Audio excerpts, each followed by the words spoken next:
Voilà, bonjour chers tous, j'espère que vous allez bien. Ici encore le vôtre, Monsieur Joseph Lomami, chroniqueur et entrepreneur.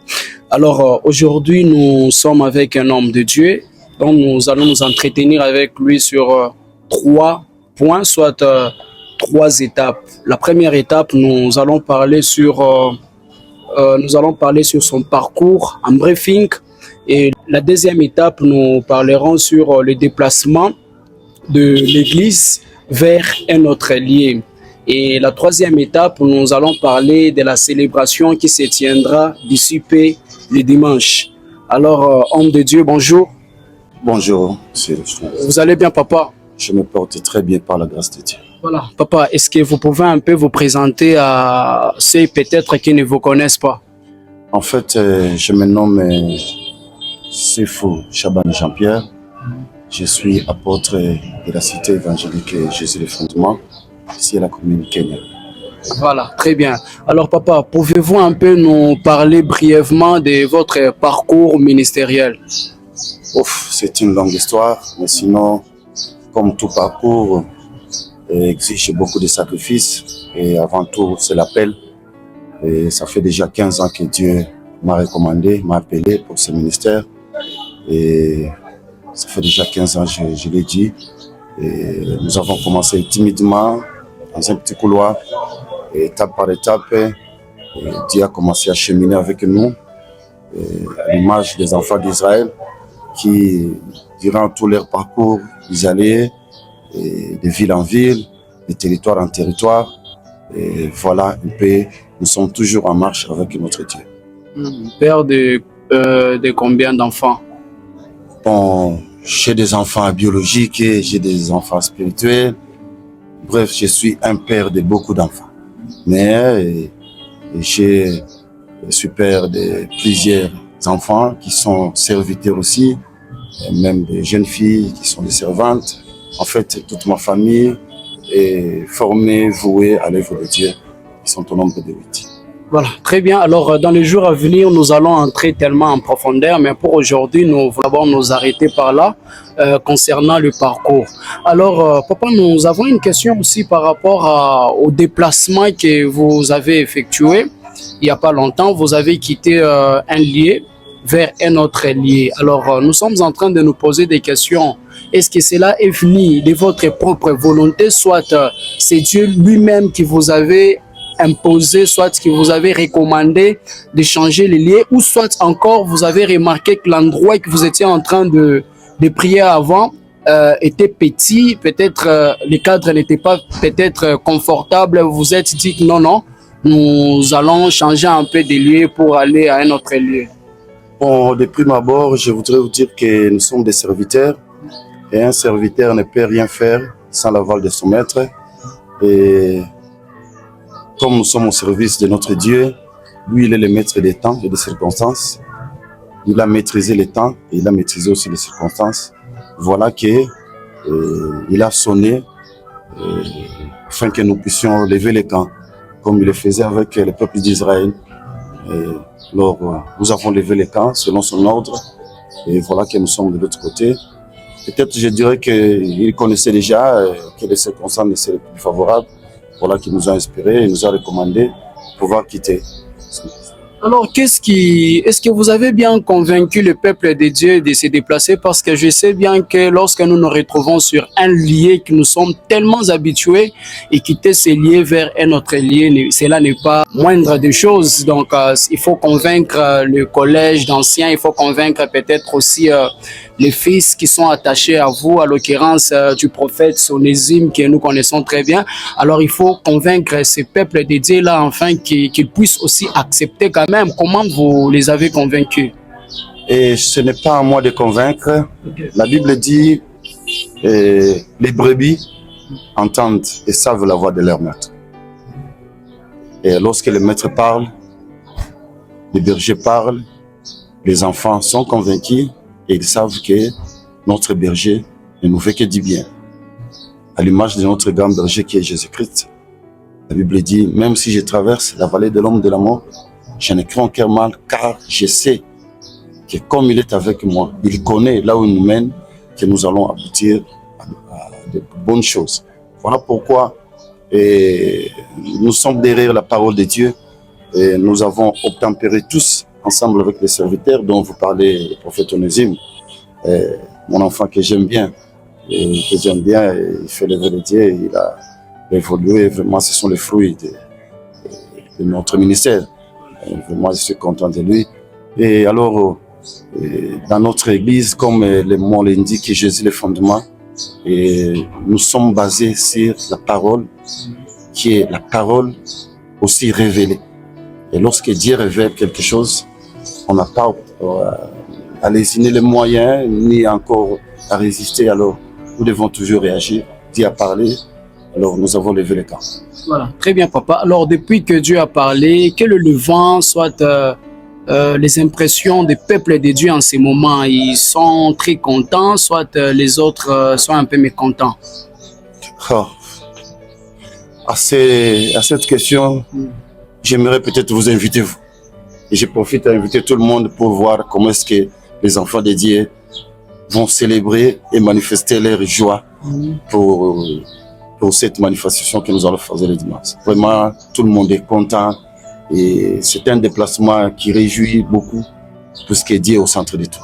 Voilà. Alors, papa, quelles sont les valeurs fondamentales que vous souhaiterez quand même transmettre à votre communauté? La plus grande valeur, je dirais, comme Paul l'a dit, mon souhait est de poser Jésus au centre de tout un chacun. Yes. Dans leur cœur, dans leur vie, dans leur conduite. Et c'est ça mon plus grand souhait. Parce que c'est ça même la base de la révélation. Nous devons poser. Parce que Paul a dit, j'ai posé les fondements comme un sage architecte, selon la grâce de Dieu. Et cette grâce-là, Dieu nous l'a donnée afin de poser Jésus dans la vie des gens, afin qu'ils puissent se retrouver et glorifier le nom de Jésus, être délivrés et sauvés. Voilà un peu. Merci beaucoup, papa. Alors, nous allons parler de la célébration qui se tiendra d'ici peu le dimanche.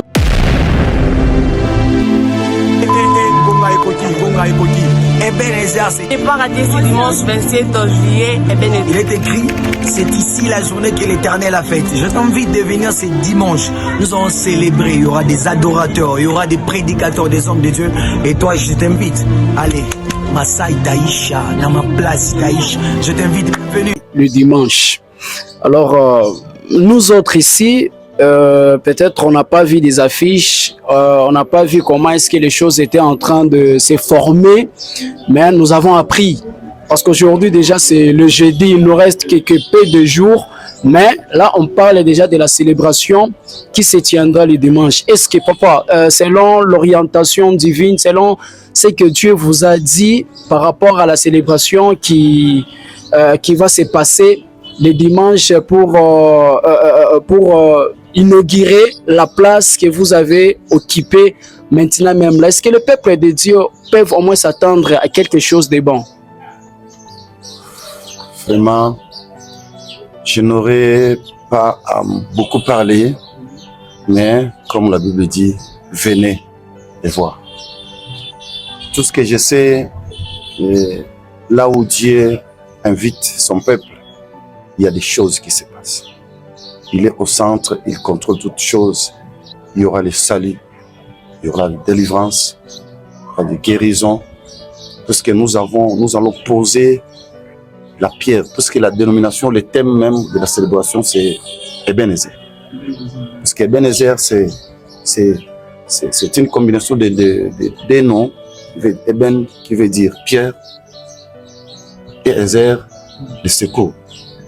C'est-à-dire tous ceux-là qui ont peur, qui ont besoin de secours, qu'ils viennent, puisqu'il y aura une pierre qui va être posée dans leur vie, qui est la parole, qui est le nom de Jésus-Christ. Et ils seront sauvés, ils seront guéris, ils seront délivrés. Car il n'y a que le nom de Jésus qui nous a été donné, pour lequel le peuple doit être béni, guéri et sauvé. J'invite à l'occasion tout le monde. Comme vous l'avez dit, que vous avez su, tel vous avez su, j'invite à tout le monde de venir. L'affiche est déjà posée aujourd'hui. C'est Sir Avenue Boukama.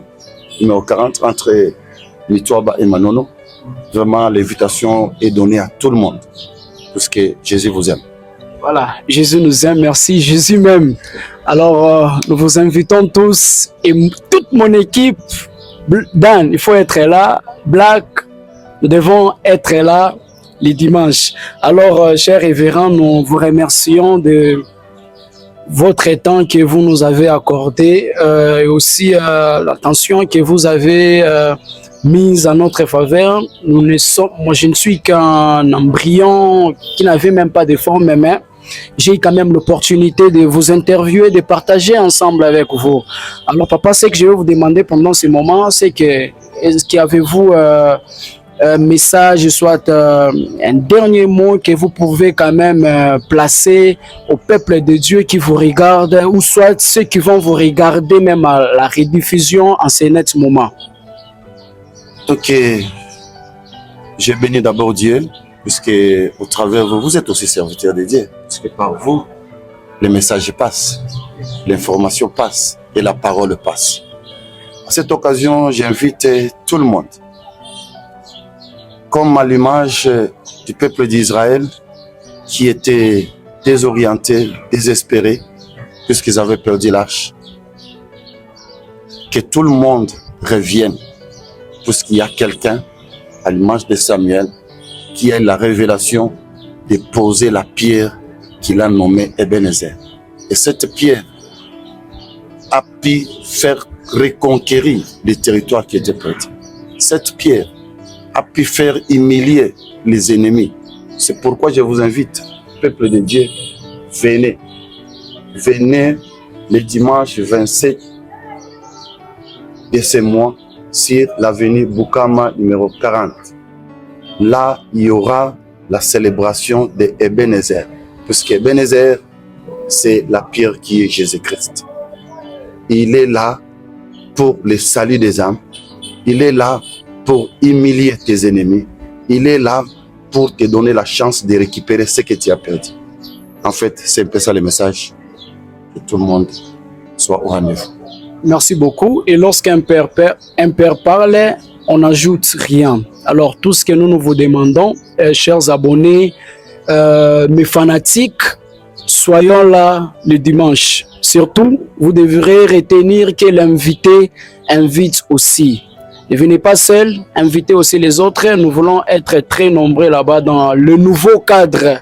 Vous allez voir la beauté, de l'église et l'air. Papa, vous pouvez un peu ajouter l'air, vraiment? Oui, je précise, c'est dimanche à 14h30. 14h30, vraiment, nous sommes de ceux-là qui respectent le temps. 14h30, le culte va commencer pour libérer, puisque nous savons qu'il y a des gens qui viendront de toutes les communes. Et de 14h30 à 18h juste. Voilà, dimanche, ça sera le 27. Hein? À partir de 14h, nous sommes là et nous serons bénis par le révérend, l'apôtre. Et que Dieu nous bénisse abondamment. Papa, on ne peut pas seulement finir comme ça. Vous pouvez un peu prier même pendant quelques petites minutes et puis on va se séparer. Nous allons prier. Éternel Dieu, toi qui nous as appelés et que tu nous as donné la sagesse et la mission de poser ton nom comme étant fondement dans la vie de ton peuple. En ce net moment que nous voulions célébrer cette pierre de révélation, cette pierre des âges, nous recommandons au Père que tous ceux-là qui ont été abattus, tous ceux-là qui ont été découragés, qui ont eu peur de leurs ennemis, nous leur disons, ô Seigneur, que la grâce que tu nous as faite, que ton esprit les mobilise, afin que nous soyons au rendez-vous. Et que le nom de Jésus soit en train de libérer les captifs. Que le nom de Jésus libère ceux-là qui sont dans les emprisonnements. Et c'est là au nom de Jésus-Christ. Que cet événement soit un événement de délivrance et de consécration et de louange et d'adoration, car nous n'avons que toi. Que ton nom reste régné dans la vie de tout un chacun, et c'est au nom de Jésus. Amen. Amen. Merci beaucoup, papa. Retrouvons-nous ce dimanche 27 juillet 2025.